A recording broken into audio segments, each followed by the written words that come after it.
Hello guys, welcome to Movies Hub Recap. Today we are breaking down the spine-chilling psychological thriller Sleep Tight, also known as Mientras Duermes, a 2011 Spanish film directed by the master of horror, John Balaguerro. Stick around to find out, and don't forget to like and subscribe for more recaps. Let's dive in. The story opens with a man named Caesar standing on the edge of a rooftop, peering down at the street below. He looks exhausted, defeated, and ready to end it all. In a voiceover, he confesses a dark truth. He cannot be happy. It's not just sadness. It is an inability to feel joy, and waking up every day is a painful chore. He is about to step off the ledge when he spots a car pulling up downstairs. It's Clara, a bubbly tenant from the building, and her boyfriend. They are arguing, seeing their misery, seeing the cracks in their happiness, gives Caesar a sudden, twisted jolt of energy. He steps back from the ledge.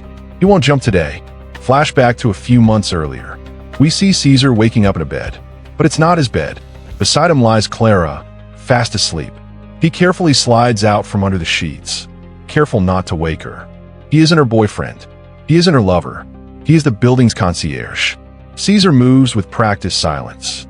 He tidies up the room, checks his watch, and slips out the door just before Clara's alarm goes off. He rushes downstairs to the lobby, puts on his uniform, and transforms into the helpful, polite doorman everyone trusts. He greets the tenants with a smile, but behind his eyes, there is a void. We learn quickly that Caesar despises happy people. Their smiles, their lightness, it all offends him deeply. And Clara? Clara is the happiest person in the building. She's his prime target. Because he is the concierge, Caesar has the keys to every single apartment. While the tenants are away at work, he prowls through their lives. But he has a special obsession with Clara. He wants to wipe that smile off her face permanently. However, Caesar isn't as invisible as he thinks. One afternoon, a bratty teenage neighbor named Ursula approaches him in the lobby. She holds up a cell phone. On it is a video of Caesar sneaking out of Clara's apartment. Ursula smirks, knowing she has the upper hand. She doesn't want to report him. She wants to play. "I know your secret," she taunts. "If you don't want Clara to find out, you'll get me exactly what I want." Caesar is seething. He is a predator, not prey, but he is forced to comply. Ursula demands money and adult magazines. It's humiliating for him, but he pays up to keep his dark ritual alive. Later, Caesar visits his mother in the hospital. She is paralyzed and unable to speak, serving as a silent vessel for his confessions. He leans in close and whispers his philosophy. "I don't want anyone to be happy, especially Clara, but she's been too happy lately, and now I have to ruin her life." His mother's eyes widen in terror. She knows her son is a monster, but she is powerless to stop him. Back at the building, Caesar's day is filled with minor acts of malice. When an elderly tenant, Mrs. Veronica, asks him to watch her beloved dogs, he agrees with a warm smile. But the moment she leaves, he feeds the dogs food laced with poison, just enough to make them sick and cause Mrs. Veronica distress, but not enough to kill them. He feeds on their sadness. Night falls, and the true horror begins. We see Clara return home, cheerful as always. She showers, hums a tune, and gets into bed. But the camera pans down, and there he is. Caesar is lying flat on his back under her bed. He waits in the dust and darkness, listening to her breathing slow down. Once she is in a deep sleep, he crawls out. He takes a rag soaked in chloroform and presses it over her face to ensure she doesn't wake up. Then, he climbs into bed with her. This is his twisted battery charger. He lies next to her, absorbing her warmth, effectively stealing her peace to survive his own miserable existence. But it's not enough. He goes to her vanity table and begins tampering with her life. He squirts irritating chemicals into her face creams. He pours foul substances into her perfume. He wants her skin to burn. He wants her to feel ugly. Before leaving, he spots a framed photo of Clara and her boyfriend, Marcos. They look so much in love. Disgusted, Caesar knocks the picture over. He hates Marcos. He hates that Clara has someone who brings her joy.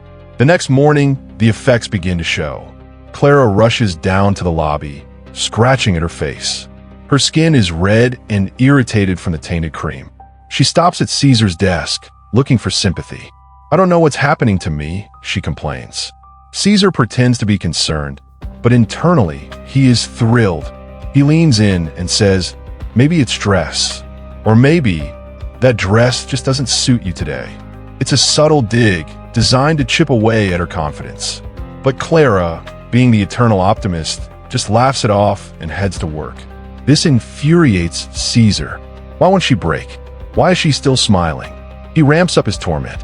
The blackmail from Ursula continues. She now demands 100 euros and harder adult movies. Caesar is losing control on all fronts. He decides to escalate his attack on Clara. He captures cockroaches, hundreds of them, and breeds them in the basement. While Clara is out, he releases the swarm into her pristine apartment. Imagine coming home to find your sanctuary crawling with filth. Clara is horrified. She calls Caesar, begging for help. "You have to fumigate," she cries. Caesar creates the problem just so he can be the hero who fails to fix it. He sprays the apartment, but he makes sure the infestation will return. While this is happening, the police arrive at the building. But they aren't there for Clara. They are investigating a series of anonymous, abusive letters sent to various tenants. Of course, Caesar is the author of these letters, but he plays it cool. The police confront him, suspicious of his access to the mailboxes. Caesar, quick on his feet, directs their attention to the cleaning lady's son, a young man who has had minor run-ins with the law before. Caesar plants evidence in the cleaning lady's locker. The police find it, and the innocent duo is dragged away. Caesar watches with a smug look on his face. He has destroyed a family just to cover his tracks. That night, he tells his mother about his victory. "I'm God in that building," he whispers. But he admits that Clara is still the problem. She is resilient. He needs to do something drastic. Caesar prepares a kit for his next visit to Clara's room: chloroform, rope, and a knife. He hides under her bed, ready to inflict permanent damage. But tonight, things go wrong. Clara doesn't come home alone. She brings Marcos.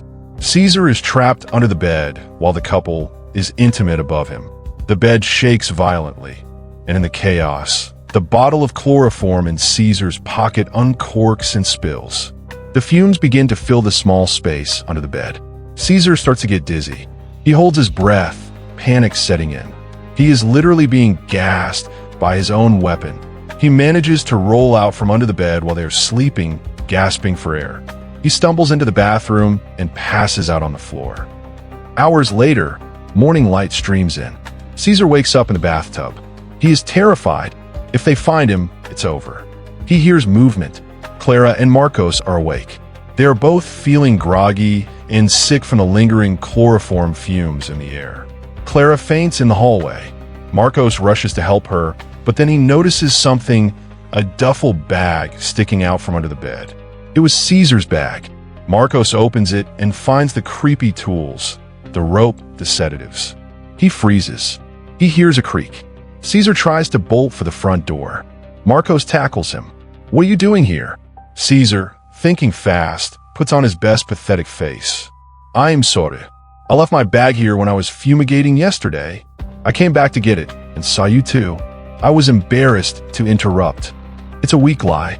Marcos isn't buying it. He shoves Caesar, but Clara, groggy and kind-hearted, intervenes.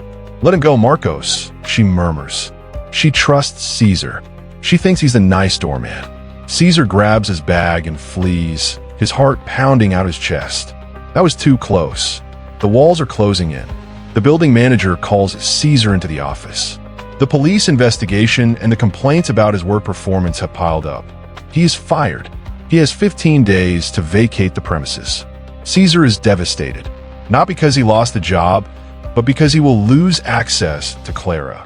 He starts packing his meager belongings. Mrs. Veronica, the lady with the dogs, tries to comfort him. "We will miss you, Caesar," she says sweetly. Caesar snaps. He looks her dead in the eye and says the most vile, hurtful things imaginable, attacking her loneliness and her age. He crushes the old woman's spirit in seconds, leaving her sobbing in the hallway. He has nothing left to lose. He sees Clara and Marcos leaving for a weekend trip.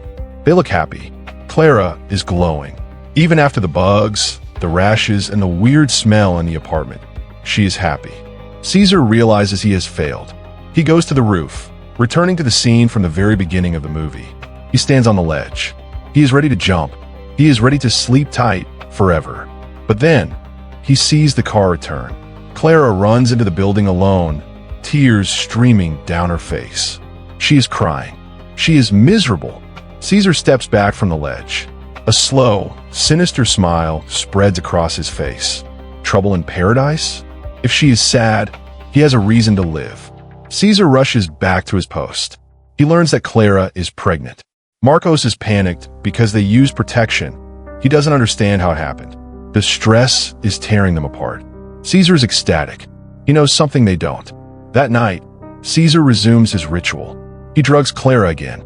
He lies next to her, whispering to her unconscious form. He feels like a father figure now. He has created a permanent bond with her. However, Marcos is not stupid. The fumigation bag incident has been eating away at him. He starts connecting the dots. The rashes, the tiredness, the weird smells. He decides to set a trap. Marcos tells Clara he is going away, but he stays in the apartment. He makes a fake complaint about bugs in the room. Caesar enters. He thought of cleaning the bugs, but instead, he finds that it is a trap. I knew it. Marcos growls. The confrontation is brutal. Marcos lunges at Caesar. He beats him, fueled by the rage of a man realizing his partner has been violated for months. Caesar is taking a beating. He is bloodied and cornered. But Caesar is fighting for his life. He grabs a shard of broken glass from a mirror shattered during the struggle. In a violent, desperate move, he slashes Marcos' throat. Marcos falls, choking on his own blood, staring at the nice concierge who ruined their lives. Caesar stands over him, panting. He has crossed the line from stalker to murderer. But Caesar is cold, calculating. He doesn't flee. He cleans the apartment. He drags Marcos' body into the bathtub. He places the glass shard in Marcos' hand, staging the scene to look like a suicide caused by the stress of the pregnancy and the breakup. He wipes his prints. He leaves. Days pass. Clara returns home to find her boyfriend dead. The police rule it as suicide. Caesar watches her grief like a vampire drinking blood. She is broken. She is devastated. Finally, she is not happy. But there is one loose end, Ursula. The little girl saw the police arrive. She knows too much. Caesar breaks into Ursula's apartment at night. He creeps in her bedroom while she sleeps. He doesn't kill her. That would be too noisy. Instead, he wakes her up with a hand over her mouth. He whispers terrifying threats into her ear. I know where you go to school. I know where your friends live. If you say one word, I will do things to you that are far worse than death. Ursula stares at him, paralyzed with fear. The bratty blackmailer is gone. Only a terrified child remains. Caesar leaves, knowing she will never speak. Caesar's time at the building is up. He packs his bags and leaves, moving on to a new life, satisfied with his work. We cut to a few months later. Clara has moved out. She is living elsewhere, raising her newborn baby. She looks sad, haunted, but she's trying to heal. She thinks the baby is Marcos's. She looks at the child with love, seeing it as the last piece of her late boyfriend. But then, she receives a letter in the mail. It's from Caesar. The voiceover returns as Clara reads the letter. Caesar writes that he has missed her. He reveals the ultimate, stomach-churning twist. He tells her that for months, he slept beside her. He tells her that he watched her, touched her, and drugged her. And then, the final blow. He writes, I realized I couldn't be happy, but knowing that you will never be happy again, that brings me peace.